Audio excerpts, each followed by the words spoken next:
Ayan guys, dito ako sa City Hall. Harapan ng City Hall of Davao. Nagpunta ako dito kasi may nasikaso. Ito yung Rizal Park. Si Rizal yan. Tapos si kuya na nagtitinda ng ice cream. Maraming tao dun, no? Sa City Hall of Davao.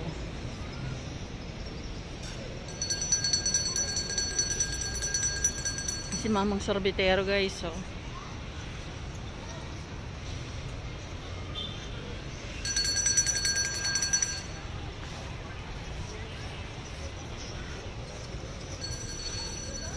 Lakad muna ako dito kasi may pupuntahan ako.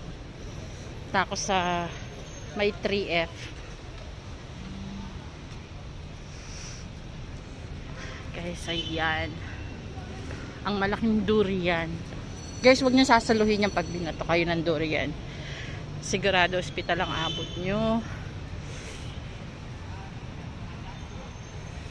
Ito. Ayan, oh.